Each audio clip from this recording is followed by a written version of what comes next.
Today I'm going to be chatting about a project that made me feel old because, as you'll see in a bit, this project just crossed 8 years since the first commit. I've been doing Clojure for a little over 10 now, and I initially wrote this library at a different company, the startup I was at before this. It was not a Clojure shop. I'm amazed that I actually snuck any Clojure in at all. But it was for a similar need, which was using HashiCorp's Vault.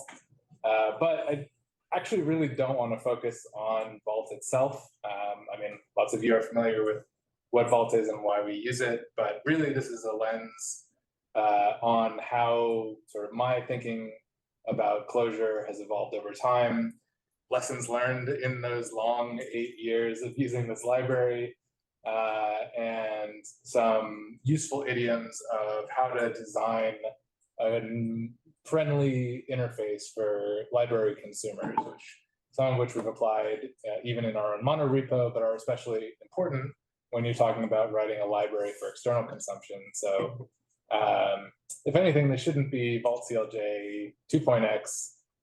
This should be titled Protocol Patterns and Async Adapters, which I think is a lot more fun and hopefully relevant to people who don't really care about Vault. So just a quick refresher, especially for non-Amperity folks in the room.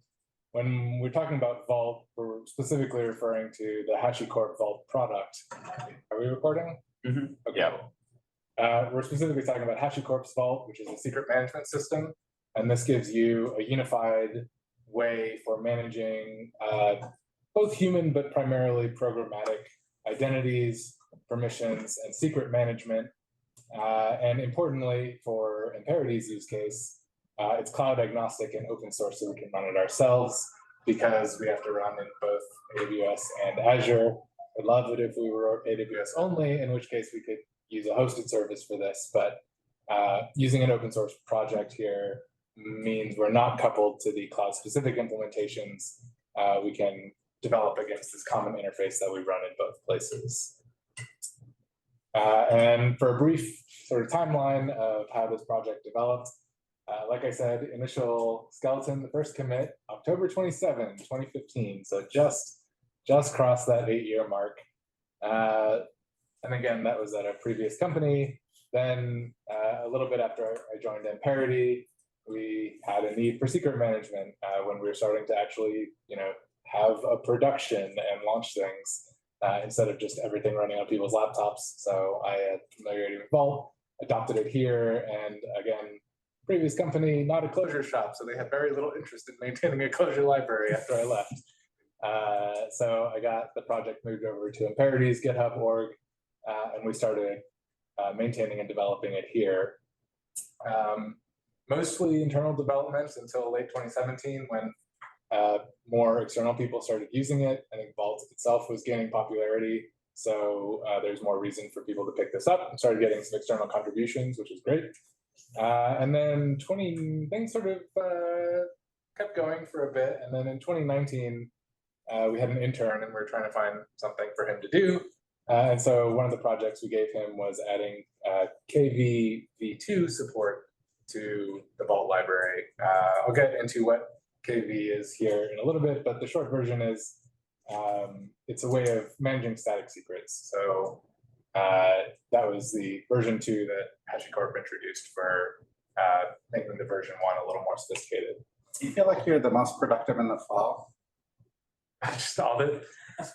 I noticed that there was a lot of fall timestamps here, but I think it's just like when the milestones happen, or maybe things like slow down enough to like focus on open source a little more.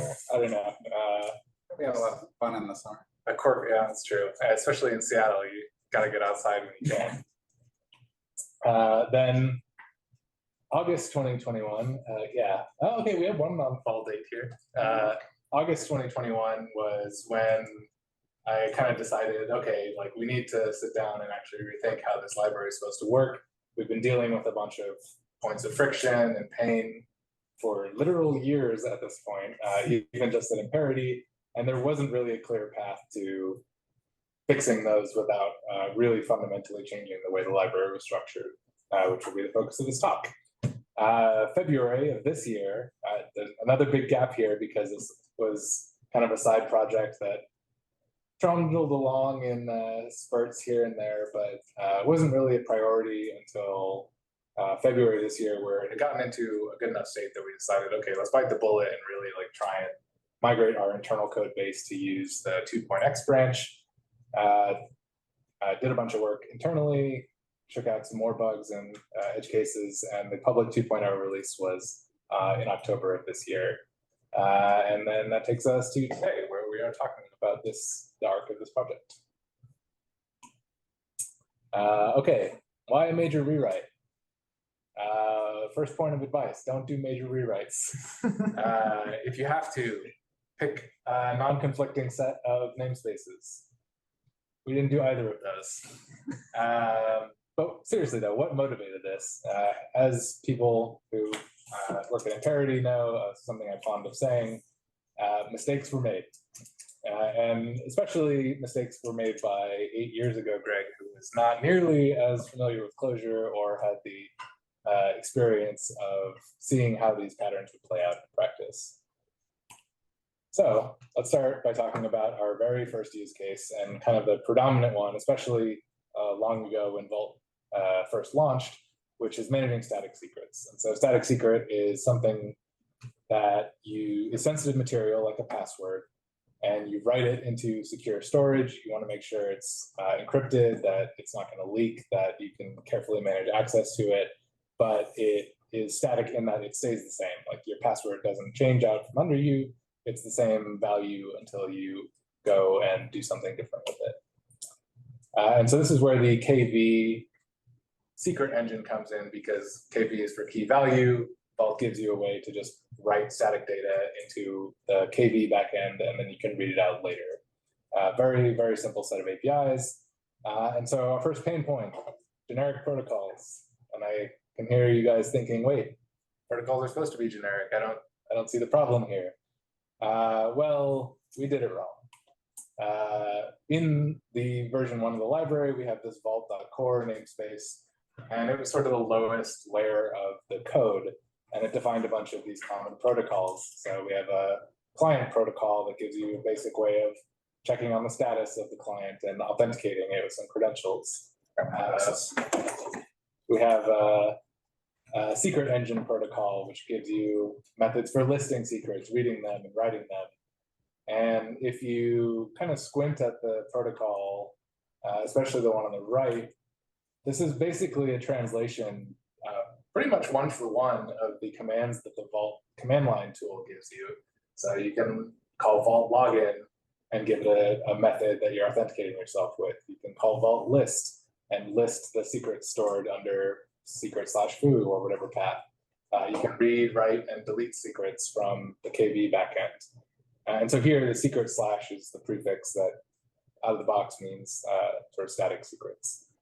Okay, so far so good. Like this makes sense. Like this is a reasonable way to structure a library that is providing access to these things. Then we had 2 implementations of these protocols in a mock and an HTTP client. The mock client was entirely in memory, just stores stuff in an atom basically, but gives you the same implementation of those protocols as you would expect to find against a real Vault server. The HTTP client, of course, the meat of the library, because the mock implementation by itself wouldn't be very much use, actually goes and makes HTTP calls and talks to some Vault endpoint at a URL that you provide when you configure this thing. Again, so far so good. This seems pretty reasonable. It started to get a little hairy because a lot of this logic got factored out into this API util namespace, which is kind of lower level in that it's used by both of the implementations. But hopefully some of your spidey senses are already tingling, because you can see some of the methods we have in here are about translating shapes between the Clojure and the Vault, like snake underscore case, coercing API errors, actually making HTTP calls. But why do we have a dependency arrow from the mock implementation to the API util namespace? This is where things are starting to get a little tangled. Okay, then we decided, well, we don't really want people calling this low-level namespace, even though it's also sort of the entry point to the library. But we want to implement more of these secret engines, not just the KV1 backend. So, okay, well, let's carve out a vault secrets.kvv1. That'll be like the entry point for talking to our static secrets version 1. And this is literally just a pass-through namespace. Like if you go look at the implementation, it's defen list secrets, which calls vault.core/list secrets. Not great, but okay, sure. Then we wanted to add KVV2, and this was built on top. This is where the intern project came in, because the KV2 adds some functionality to KV1 that people have been clamoring for a couple of years, like the ability to read metadata about secrets, the ability to version secrets, and manage those versions. And that introduced some new path segments you had to deal with. And so we built, or this extension was built on top of the kind of more raw, low-level read, write, delete commands. And when you're interacting with the Vault CLI, that's literally how it worked. You would call vault read secret /foo/metadata, and you had to kind of know the right paths to call. But it sort of worked. Like we got a working implementation out of this. And then things kind of went off the rails.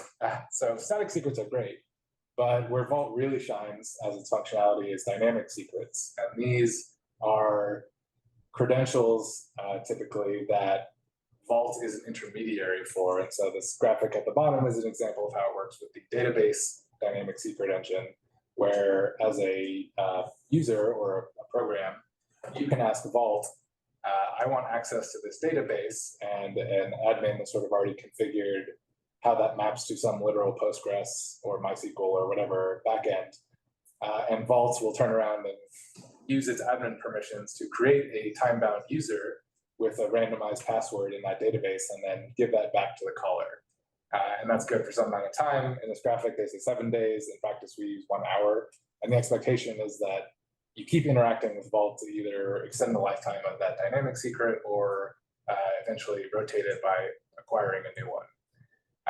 There are lots of these secret engines. It's very powerful. So we have similar ones for getting AWS credentials by doing IAM role assumption. You can get TLS certificates with the PKI engine. Transit is a kind of encryption as a service, which is really neat. Because the user doesn't have the keys, you just call Vault and ask it to encrypt or sign things for you, and many more.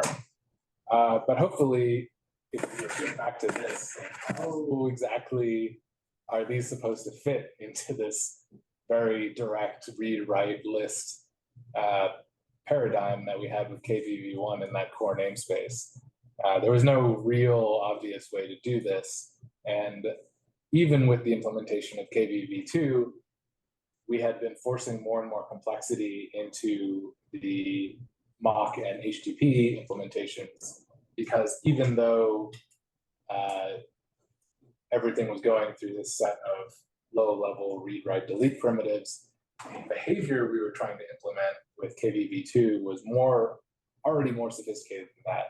And the attempts we started to try and figure out how these would fit into there became pretty hairy pretty quickly. And so this was kind of one of the early pain points that really made us want to switch how the fundamental structure of the library works, because there was just no way we were going to be able to do this. Which is not to say we hadn't made use of these engines inside Amperity, but it was a lot of custom code kind of built on top of vault-clj, and there wasn't a way for us to release it in a generic fashion. So how do we solve this? In 2.x, sorry, do you have a question? Yeah, I have a question. So do you have anything that says how does a client supposed to use this vault API? Do they need to go and make all these calls, or is it, can you have do they need that fine control over everything, or is the API that they would expect is just kind of with this, do this? That was I think that's maybe another way of stating what I'm getting at here is like, because the core namespace, like vault.core entry was this very low level, like raw sort of access. It required the client to do a lot of fine grained interaction with the API when really what we want with something like the database secret engine is for you to be able to just say like, generate a password for me and get that back and not have to worry about the actual HTTP API paths that translates to Right, it. so what I'm questioning is like, the client doesn't care to do this. You're forcing them to do it, but they don't Yes. really need to do it. Yes. Maybe another way of framing this is the reason this worked out to be a poor implementation of protocols is that we really had made the protocols mirror the implementation instead of the actual functionality that we were trying to offer to users. So just because the list, read, write, delete, like these translate very literally to get, post, delete, like HTTP verbs. And we exposed those directly at the protocol there instead of having a protocol that was higher level that translated into those calls. So how did we fix this in version 2? A bit of restructuring here. So now this looks pretty similar. We have a slightly different namespace at the bottom here, vault.client.proto for protocol, which has some of the core protocols, notably not the list, read, write, delete ones, but some of the core like get the authentication information, install a token, and so on. And our two mock and HTTP implementations depend on that, okay? Now, as we add secret engines, those in turn depend directly on the client implementations so that they can offer their own extension of their API protocol to those specific clients. And the other thing that helps break some of the complexity here is that some secret engines don't really make sense to offer a mock implementation of. Like, what does it mean to have a mock AWS secret engine? Like, you're not going to be able to make any AWS calls with that, anything that returned. So we just don't implement it. And we have the freedom to only extend this to the HTTP client. And each of these defines their own API protocol, which is much cleaner. And I can show that actually real quick. So KVV1 looks pretty similar to what you would expect to have seen before.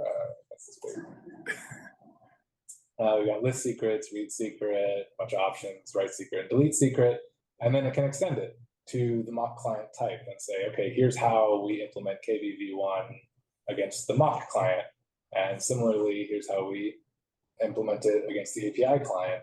And Caller doesn't need these extensions unless they actually require one of these namespaces, which loads those protocols. And so similarly for the AWS one, so here's a good example where there's no low-level read, write, delete of any kind, because that doesn't make any sense. The only thing we need is generate user credentials and I was trying to be helpful. Generate user credentials and generate role credentials for IAM user versus IAM role. And we can give arguments to that method that are specific to what you're trying to do here. And as I said before, there's no mock implementation. We just go straight to extending this to the HTTP client. I haven't even talked about secret mounts, which was a whole other related problem we had, and there was no real way to solve in the previous one. So this wound up working out much more cleanly. And so the lesson from this was to structure your protocols around the use cases and then let the implementations provide the specific code necessary to fulfill that functionality. All right, pain point number 2. Multi-methods as constructors. This is a pattern I've seen a lot in a lot of libraries. We have it in a bunch of our own internal libraries, and vault-clj was no exception. Going back to the 1.x branch, we got vault.core with the sort of entry point namespace library. We have our two implementations on top of this. Yeah. Sorry, I'm kind of new to Clojure. So are multi-methods different than multi-arity functions? Yeah, a multi-method is It's like a another form of polymorphism. Probably it'll actually be most clear to just like talk through the slide here. yeah, no problem. So similar to protocols in that they give you a polymorphic dispatch, but where protocols are focused on type-specific dispatch, multi-methods can be pretty arbitrary. So like here. Now that I see the code, I've used this. Okay, yeah. And so the pattern in the 1.x branch was we defined a multi-method called new client in this vault core namespace, and it dispatches on the scheme of the URI you give it. So the idea is that you call this new client method, you would give it either a mock or an HTTP URI, or if we don't understand it with this default case, we just throw an exception and say, I don't know how to make you a client that is SFTP or whatever. And so in those implementation namespaces, we would have dispatches like this, which extend the multi-method with the schemes we expect. So if you give it a mock :URL, you'll get a mock client. If you give it HTTP or HTTPS, you'll get an HTTP client. Okay, that makes sense. So far, so good. Here's the problem though. Suppose we have our project and we're using this cool vault-clj library, and we're going to deal with some KVV1 secrets, and we depend on vault core because we need that new client function. What happens when I run this code?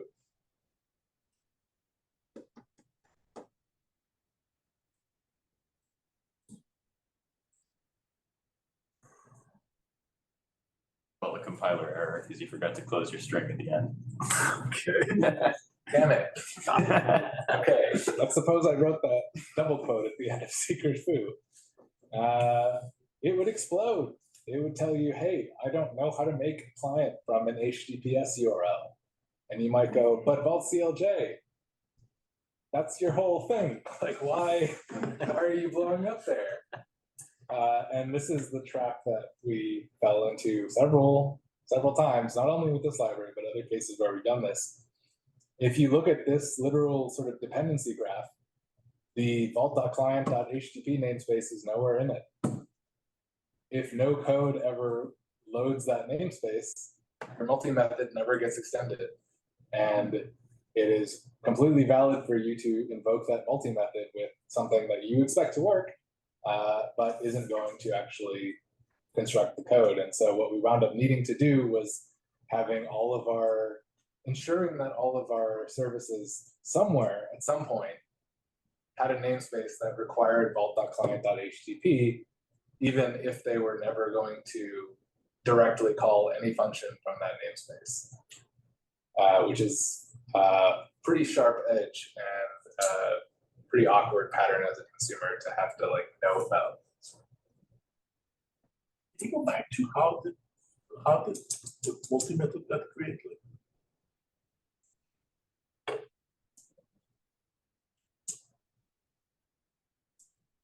So this would live in the vault.client.mock namespace, and these two lived in the vault.client.http namespace.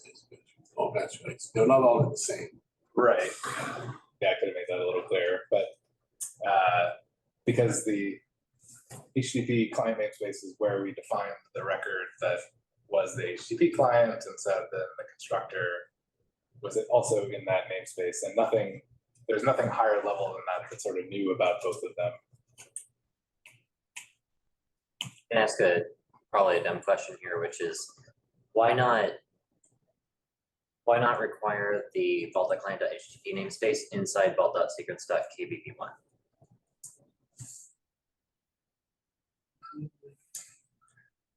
Could have done that. However, there is no dependency code-wise from these secret implementation namespaces, at least in the 1.x branch. There's no dependency from there to there. So yes, that would have solved it, although initially we didn't even have that. It was just the vault.core namespace because that was like the only real thing that was implemented. So that's sort of where the pattern came in initially. We could have had a practice of saying, anytime you write a vault.secrets.star namespace, you must also pull in the vault.client.mock and HTTP namespaces, which would have been better for our consumers, but is probably a code smell that you're doing something wrong if you find that pattern over and over again of pulling in namespaces you're not doing anything with. And so this was also fixed in part by the new approach where these namespaces pull in the implementations that they extend, because you will load those client implementations by virtue of even wanting to use the actual secret protocols. And there are cases where this pattern makes sense. So multi-methods are an open extension point. There's a library, a different set of open source libraries I wrote called blocks, which is about content addressable storage, where if you're building a library where you do expect extension across project boundaries, so here we have a kind of core library that implements a in-memory and local file system version of this storage, and then a separate project which implements an S3 backed version of this and pulls in the relevant AWS dependencies, then there's no real way for you to solve this problem just in the core library. You either make your clients deliberately invoke the constructor from the extension library, or you provide this kind of multi-method and leave it up to the clients to deal with the dependency problem here. Still not ideal, I think, but it can make more sense in this case. In the Vault case, it doesn't make any sense. There's only two implementations, in memory or HTTP, and there's no other way to talk to Vault. So there's no real need for this like open extension. So how did we solve this? What was the lesson? The short version, I think, is invest in top-level public API namespaces as opposed to bottom-level core namespaces. So here we have those common protocols again in the bottom layer. Our implementations depend on that. And then there's a top-level vault.client namespace, which is meant to be the documented entry point into the library. Most consumers depend on that top-level namespace, which pulls in the implementations. There's not even a multi-method anymore because, again, we need the open extension here. So it just dispatches internally in a regular old function to look at the URL protocol and decide whether to make a mock client or an HTTP client for you. And this solves a lot of the requirement problems.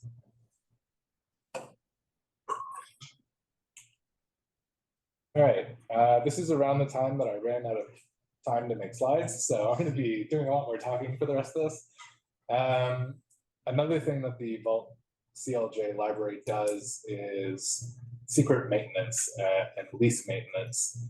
And for static secrets, that's not really a thing, but for dynamic secrets, like if I ask Vault for database credentials that are only good for an hour, if I want to keep using the database after an hour, I have to go back to Vault and say, please give me another hour or 30 minutes or whatever, or eventually give me a new set of credentials because we have reached the maximum amount of time you're willing to extend that first password you gave me. That background process of renewing the secret lease you have or eventually rotating it was in the 1.x branch done with a single background thread that would invoke the callbacks you gave it one at a time as it renewed these secrets, because ultimately you would need to take that new secret value and do something with it, like put it into your database connection pool so that it started making connections with the new password instead of the old one. And there's like a very limited functionality to do this. Like I said, it was literally just one thread running in the background, and we had a couple bug reports and issues over the years where if that one thread died or the callback blocked for some reason, too bad, you don't get to maintain secrets anymore. And eventually things would expire and we'd be wondering why we were getting access denied requests or responses from the database. And additionally, there wasn't really a great way to tell when things broke. We only ever would do a callback after rotating the secret on success. And so part of the things we wanted to fix about this in the 2.x version was making sure this wasn't just single threaded, giving more options for how those callbacks worked so that you could register things for callbacks like on error or on renew versus on rotate. And finally, being able to inject your own executor service into vault-clj, which is not something that we really worry about a lot, but if you want to be able to have fine-grained control over the execution context of those callbacks, being able to inject your own thread pool and customize like how those threads are created or how those callbacks are executed, this functionality lets you do that. And then sort of the last big point I wanted to talk about is impedance mismatches with how the library worked versus how we wanted it to fit into the rest of our systems. And so the graphics here, you might recognize the one on the top, which is from Manifold, which is our, well, not our, it's a Clojure Commons project for doing asynchronous programming. And under the hood, vault-clj uses HTTPKit, which is really fairly popular Clojure and Java HTTP client library that is designed to be relatively dependency-free and exposes an asynchronous programming model for speaking HTTP. We use asynchronous programming extensively in our Amperity services, but vault-clj exposed asynchronous interface. So even though we had asynchronous support at the bottom of the library, and we extensively used asynchronous code at the top of the library interface was synchronous only, and so it sort of forced this layer where we're needlessly spinning up threads to make and wait on what are ultimately asynchronous calls under the hood. Another mismatch we had with the way we wanted things to work is with retries. So we were constantly playing whack-a-mole trying to get a consistent set of retry logic across all of our call sites. So, oh, there was a 503 because Azure hiccuped its VPN and like the call failed. Like that, we should just automatically retry that, and we did, but it required wrapping a call around every site where we used Vault, and obviously we didn't do that everywhere consistently, and so it was constantly finding new places where we needed to add retry logic. And the last one was tracing, where we have pretty good instrumentation of a lot of our systems. We've got observability that goes to logs and to Honeycomb, but it wasn't integrated with Vault CLJ, and we would have gaps in our traces where just something was happening and we didn't have a way to tell that we were waiting on a call to Vault. Again, unless we went and wrapped that tracing around every single call site. And we could have put all this into the base vault-clj library, but the tension there was you don't want to force your library consumer to pull in all those dependencies or deal with the complexity of those integrations. Like the out-of-the-box experience should be a very simple blocking call without having to worry about how retries work or what particular tracing library you're using or any of this asynchronous stuff. And sort of hand in hand in that is people had done work to make sure vault-clj worked in Babashka, which is a really cool, like interpreted, compiled to native Clojure-ish runtime. And pulling in a whole bunch of these dependencies would have broken that compatibility. And we didn't want to do that. So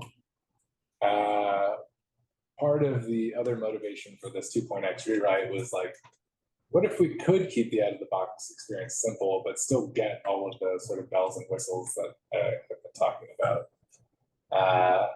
And so for the rest of this, I'm going to go to code because I didn't know how to illustrate this on slides. But the idea was to build a protocol that really captures what we mean when we are talking about control flow of the lifecycle of a request, and find a way to make that a pluggable part of the library itself. And so in this client.flow namespace, there's a pretty generic handler protocol, which is used extensively by both implementations and a lot of the various secret engines, which just sort of captures like what that interaction pattern is.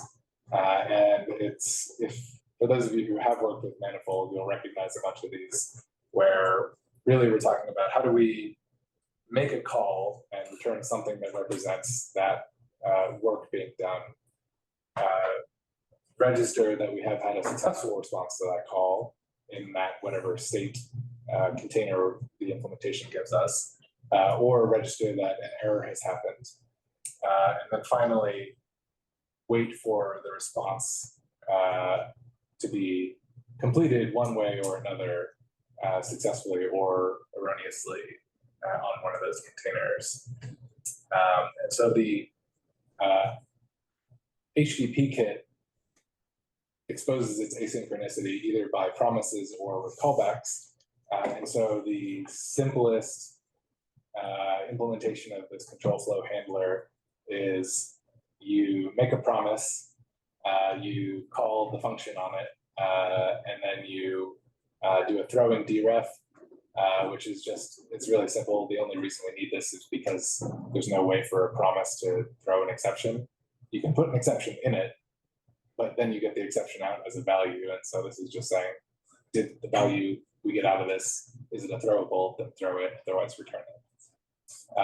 And so the implementation here is super simple. We just block. And so call here is actually going to just return the final value. On success is just deliver that value into the promise we were given. On error, again, we're just delivering the exception into the promise we were given. And then await is a no-op, because at this point, result is the actual result value. It's not any kind of like stateful container. Everyone with me so far? Go back up a little bit.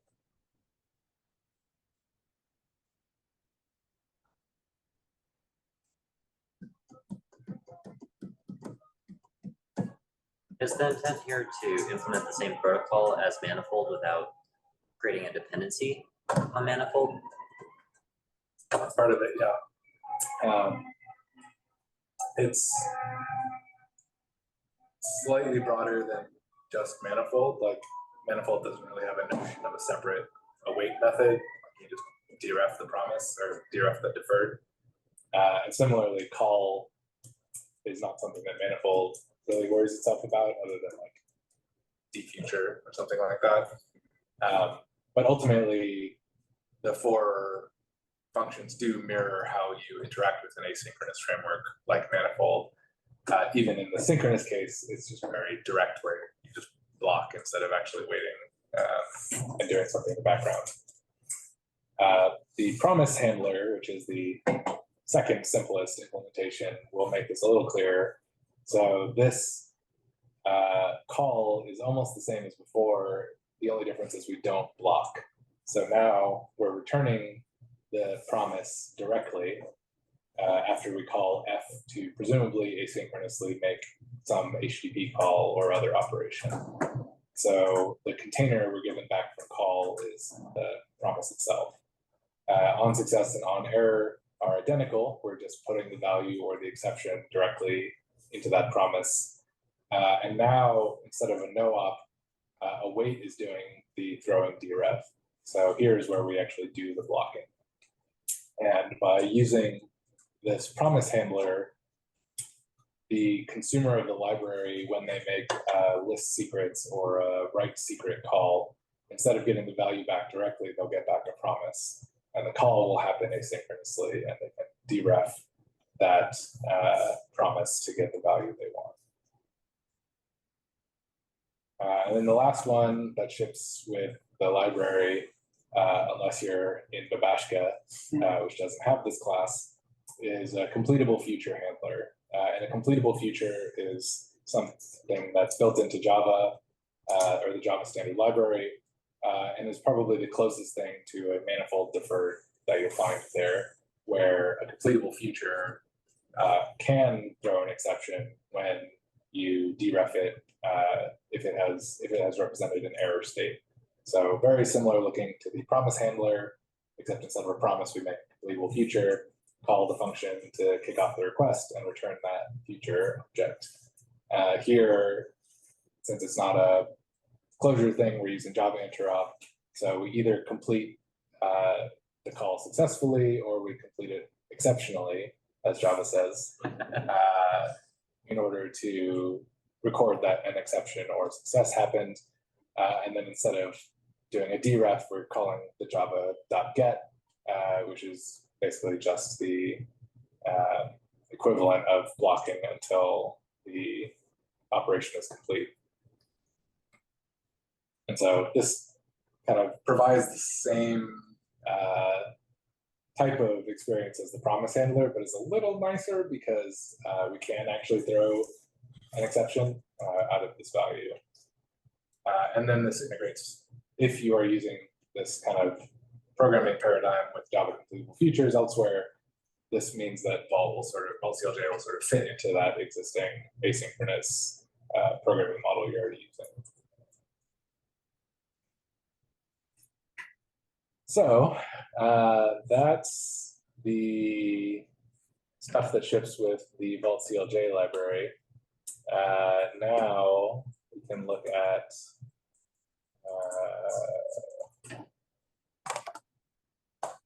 what we actually wound up implementing internally to support all those fancy things I was talking about. And so here we're pulling in Ken, which is our observability and tracing library, Manifold, which is the asynchronous programming library.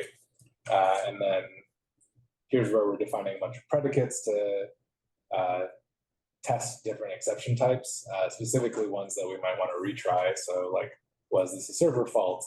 Or was this a kickstart error that Azure is so lovingly giving us when we're trying to talk to Vault across the VPN? Or a TLS handshake timeout, all things that we had this logic kind of scattered throughout the code base, inconsistently applied to our Vault call sites. Now we can wrap it up into a single, like, is this a retryable error predicate? And then our internal solution you can see is much more sophisticated. So we're setting up, I'll just walk through this real quick. We're going to establish a deadline. So when we construct this thing, we're parameterizing it with how long we want to wait in between retries of a call and how long total we want to keep retrying for.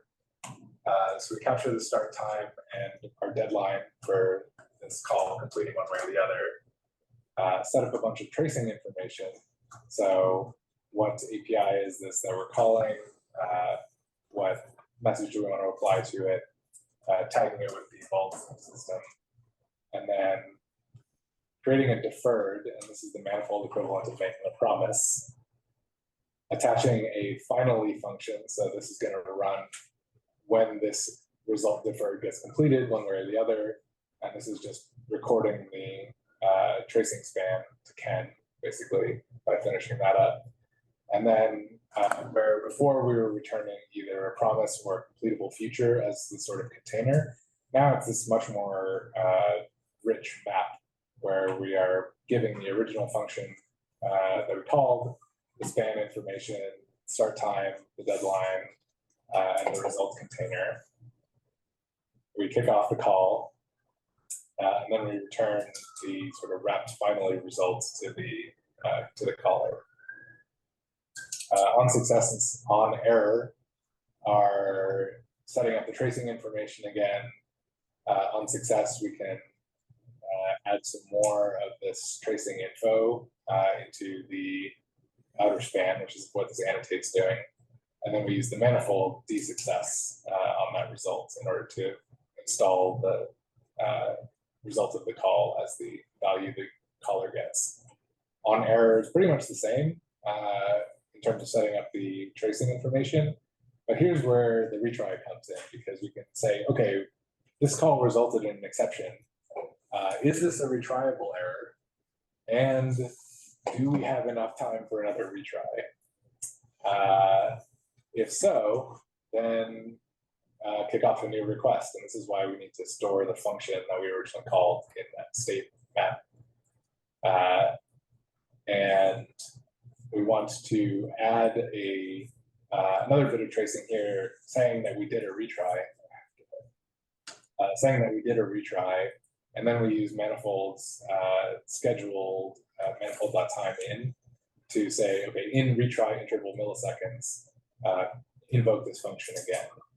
Otherwise, this is not a retriable error, or we're close enough to the deadline that we can't wait and do a retry. So this is a terminal case, and we put that exception into the result as a D error. And then awaiting is just dereffing, because that's how manifold works. So a lot of extra sophistication here, obviously, stuff that we wouldn't really want to force on any consumer of the library who happened upon it. But this means that in our code, you can use the vault-clj calls, you get deferred objects back just like you would with any of our other asynchronous calls. You can dechain them, you can dzip them, you can do all the other combinators. We get detailed tracing spans that tell you when your service is talking to Vault, and detailed information about the nature of that call. And we get automatic retries anywhere and everywhere, anytime you're talking to Vault, which is really cool. So this was definitely a bit of Clojure wizardry that I could not have written 8 years ago, but it gives us a nice way to plug that behavior into the library, again, without making things complicated for your run-of-the-mill consumer who just wants to make some blocking codes. Do you have a case, like, I'm struggling with how this gets used. So in a case where like an application that, let's say like that database application, how that, like what that code looks like. Sure. Any use case for it.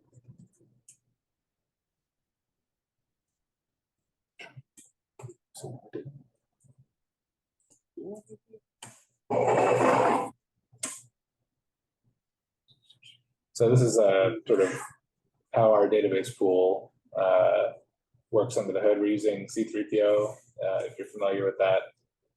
Just a Java connection pooling library.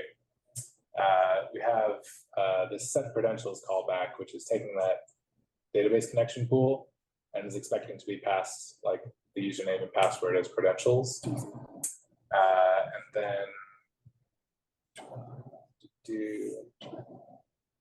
So those credentials are going to change. Right.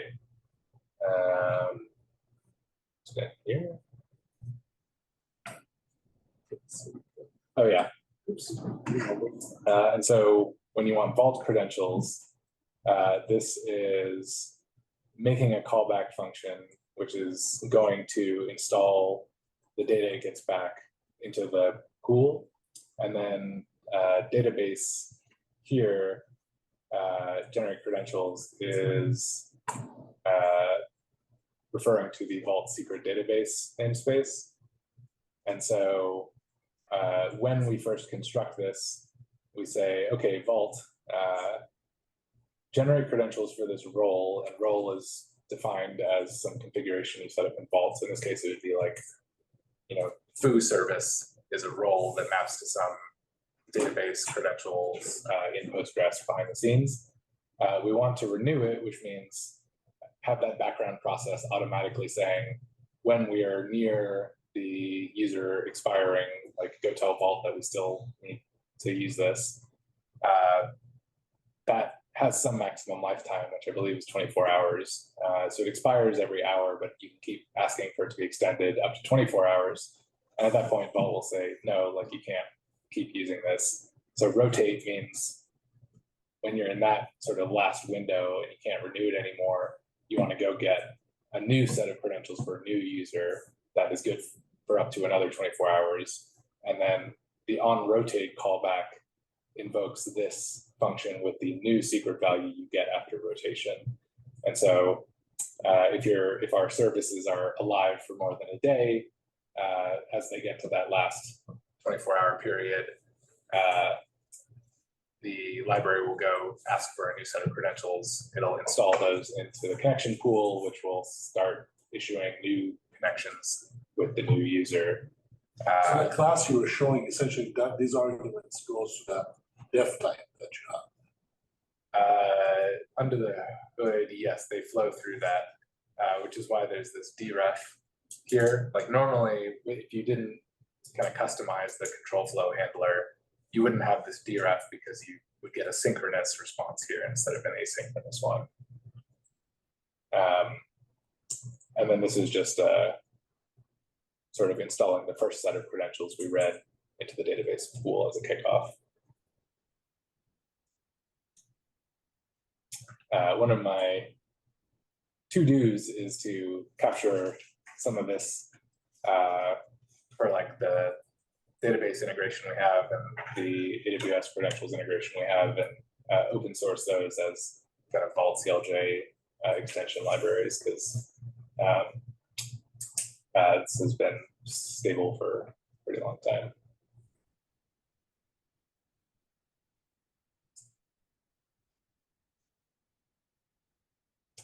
That was the end of it. Yeah. So thanks. Hopefully that was an interesting tour through some lessons learned over many, many years of maintaining this and writing lots of other Clojure libraries. You can find me on GitHub or Clojure in Slack as @GregLook. Awesome. Thanks, Greg.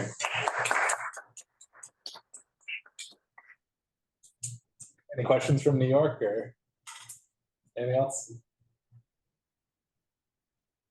I have a question. So you're talking about, oh, did I cut someone off? Doesn't sound like it. So you mentioned that, like, we've been feeling these pain points with the initial library for a while. So why now to change it? Well, now is a generous term, given that it was like 2 years background writing. I mean, one thing the gotchas here on like the multi-method constructor, like we dealt with those. You sort of get the battle scars and deal with it once. The two bigger drivers, I think one of them was like in storage service, was the first time that we had really made use of the KBV2 and transit secret engines. And I wrote the code for that, but like built on top of the very low level read write get protocols, and wanted to offer that in a more first class way instead of that being kind of locked up in just the storage service implementation, or even in like an Amperity only library. And then the other one was almost like a self nerd snipe of wanting to see if I could get this to work with like the pluggable control flow. And so I was like experimenting with that on the side. And when I started to like get some hints that that would actually be doable, sort of renewed my interest. And then it was another like 2 years of background work before we got to the point where it was something we could actually start migrating to. Nice.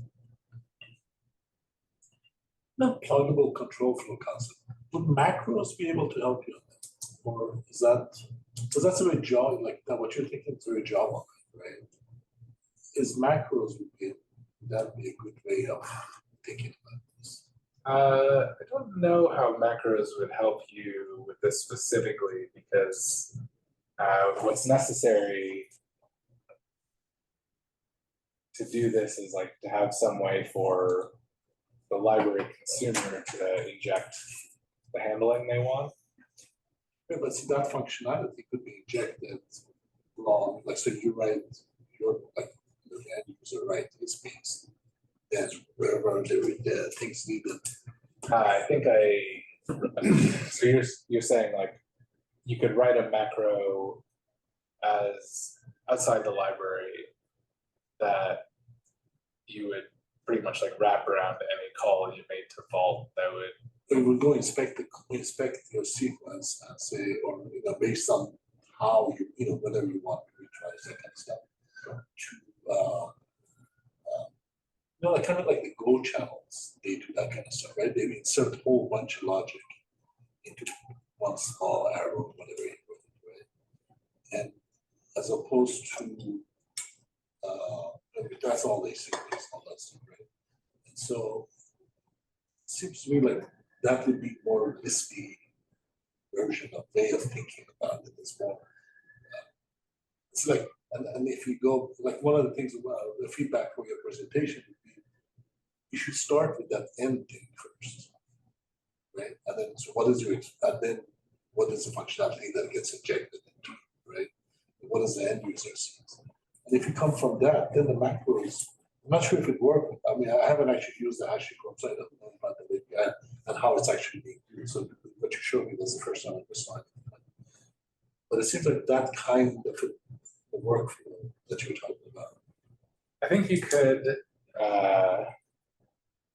get a bunch of this functionality. It doesn't even have to be a macro necessarily. Like you could imagine that a bunch of this logic around, when we do retries and like whether we have time left and calling the function again, like you could write a function that you pass the vault call you were trying to make into and the client and everything else, and it would sort of internally do that and then catch errors and then see if we try and do that. But two things that does not solve here. One, it doesn't let the library expose the underlying asynchronicity directly. So like, even in that case, if HTTP kit is asynchronous, but the library is synchronous, and you introduce another asynchronous layer on top of that, you're still kind of forcing blocking in the middle. And the other piece that doesn't provide is a channel for the low-level library internals to communicate information to the tracing context that we want to expose. So this info map here in these calls, which didn't do anything in the simple sort of synchronous or promise cases in the library, contains information about like what exact HTTP path was being called and how long would that take, and what was the like database role name that the secret engine, right, was. And there are other mechanisms that you can use to sort of pass that information like back up. So it's not impossible to solve, but that was part of the motivation here as well.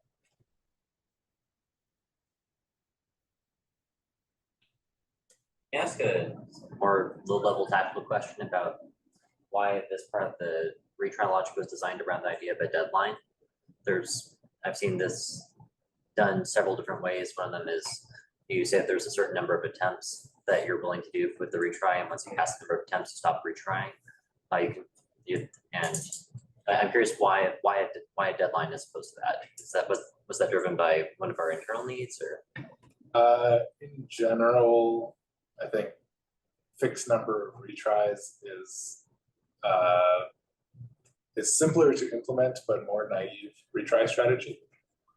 It does not guarantee any kind of upper bound on how long you're going to spend in that call. So as a very exaggerated, degenerate case, like let's say I'm only sleeping 10 milliseconds before I retry, and I'm going to retry 5 times, but every call I make like takes a full minute to time out. Like that's a very, very long time to be waiting for those 5 retries, as opposed to saying like, I want to wait, at most 10 seconds. And so you make your first call and you wait a minute and you go, okay, well, I shouldn't retry again because I'm already way, way past my budget. So it's a way of better limiting kind of the expense that you're willing to pay. Thank you. I actually have a quick follow-up question about that. Because sometimes like you'll want to have like a back off schedule with like hitting an API endpoint. Is there any reason to have a back off schedule with Vault? I guess not, because it's probably like low throughput, but is there any kind of reason for that? Exponential back off would still be a good idea here potentially. I couldn't give you a great reason why I didn't implement it in our internal control flow handler. We could change it to be a nonlinear back off schedule. If anything, I think it was just wanting to, because times when we are calling Vault tend to be fairly critical sections of code, it seemed worth trying in at least somewhat quick succession to get the answer. That makes sense. Thank you. How frequently are the retries, like in the Vault API, like if you want, if you look at your logs? Let's find out. Okay. Vault.client or / retried. I guess this is a good example or a good chance to show off the tracing. Actually, let's do this in non-prod. That seems better. Lakehouse API. Oh, hey, that showed up here.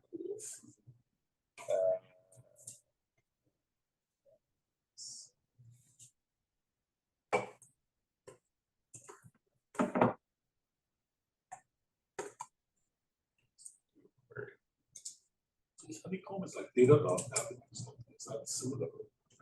Kind of. It's they're both sort of observability tools. Honeycomb specializes in kind of tracing and dealing with very high cardinality data sets. So we want label.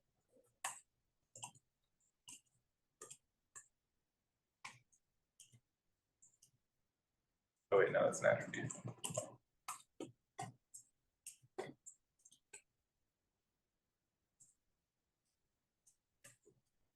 No, this isn't going to be useful. No results in the last 2 hours. 14 days. No? It's bold to code on the fly in Honeycomb. I gotta say, that's next level. Okay, so there was a spike. So mostly the answer is no, we're not retrying, according to this. There was a spike November 7th through 8th, where we had a whole bunch of these in quick succession. Data.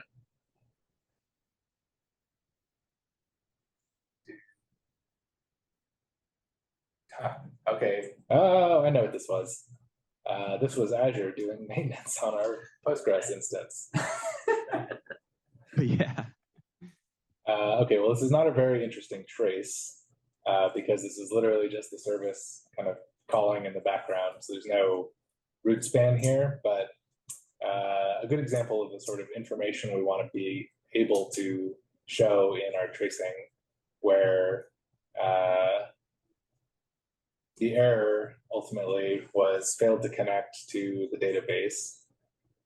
We're calling generate credentials. It was an AZ stage, yep, failed to connect to the database. So this was the, we get the Vault API call, and so this is the actual like method in the Clojure namespace that was being invoked. Here's the actual errors that were responded. In this case, it's not the service failing to connect to the database, it's the service asking Vault to generate credentials for it, and then Vault not being able to connect to the database. And we were calling a get on this particular path, getting credentials for Spark Router service. We got a 500 back from Vault. It was in the AZ stage DB service mount, and the role name was Spark Router service. So you only did the call one time to Vault. Vault failed. No, so here you can, these little individual markers, the little dots here are span events, and those represent the sort of individual failures. So each of these is a separate retry. So the first call failed, we retried, and that failed, and then we retried again, and that failed, and then finally the fourth try failed, and we were out of, I think 5 seconds is the deadline we gave ourselves, and so that one did not succeed overall. But each of these little dots is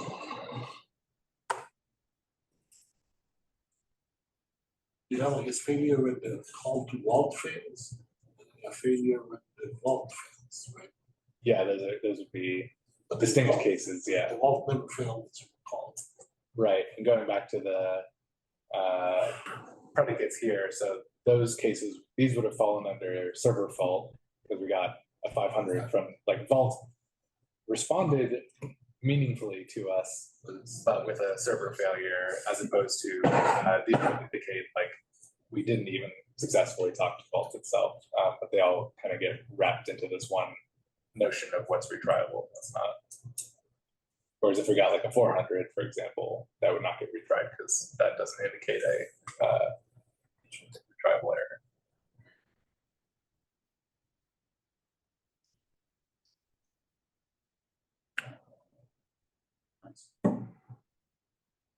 Cool. Any other questions or thoughts before we wrap? Yeah, this was amazing. Thank you. Cool. Thanks for coming. Yeah, thanks for coming, everyone.